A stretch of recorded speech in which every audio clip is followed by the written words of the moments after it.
রবীন্দ্রনাথ ঠাকুরের মৃত্যু হওয়ার পিছনে প্রধান কারণ ছিল তার শেষ জীবনের অপারেশন।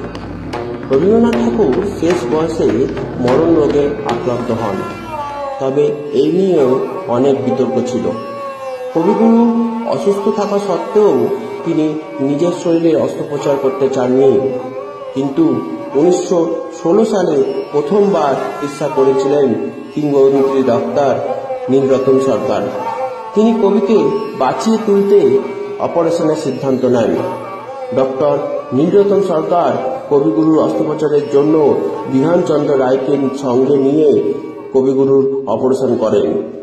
এই অস্ত্রোপচারের পর কবিগুরু আরও অসুস্থ হয়ে পড়েছিলেন, ক্রমশ মৃত্যুর দিকে এগিয়ে যাচ্ছিলেন। আর আজ 22শে শ্রাবণ দিনটিতেই তিনি শেষ নিঃশ্বাস ত্যাগ করে মৃত্যুর দেশে পাড়ি দেন।